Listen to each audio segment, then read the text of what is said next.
Des civils ont fui la ville malienne de Farabougou, dans le centre du pays, après une attaque djihadiste survenue pendant la semaine, mardi précisément, contre une position de l'armée. Peu d'informations filtrent concernant le bilan de cette attaque, mais nous sommes en ligne avec Serge Daniel, correspondant TV5 Monde dans le Sahel. Bonsoir Serge, vous avez mené l'enquête. Vous avez quelques précisions à nous donner, Serge, sur la désertion de la ville et son occupation par les djihadistes?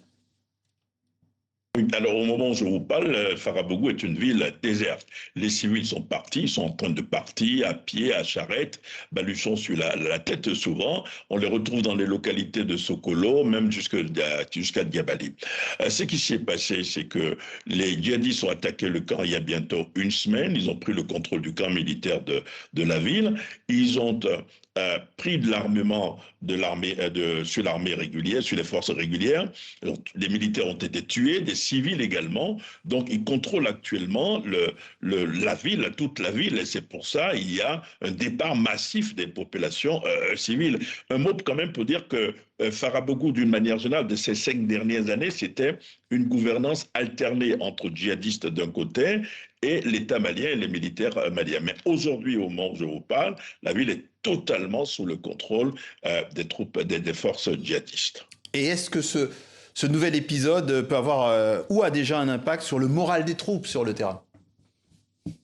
Alors, ce qui a frappé dans certains camps militaires, par exemple, c'est que les djihadistes ont montré des dizaines de soldats maliens qui ont été faits otages, qui ont récité, qui ont répété à la caméra, mais ils étaient obligés ils parlaient probablement sous contrainte, hein, leur numéro matricule. On a vérifié certains numéros matricules qui étaient réels, et donc ça fait quand même un choc au sein de l'opinion, au sein probablement dans les rangs de l'armée, ça fait quand même probablement un choc. Et surtout qu'il y a le silence des autorités. Les autorités maliennes ont fait un communiqué pour reconnaître les attaques, mais il n'y a pas eu de bilan depuis une semaine, il n'y a plus eu de communiqué, ce qui a créé quand même un malaise au sein de la population plutôt, je dirais. Oui, vous l'avez dit, les civils sont partis. Est-ce que l'armée aussi, si on a bien compris, est-ce qu'on peut penser que l'armée va revenir ou pour mieux revenir?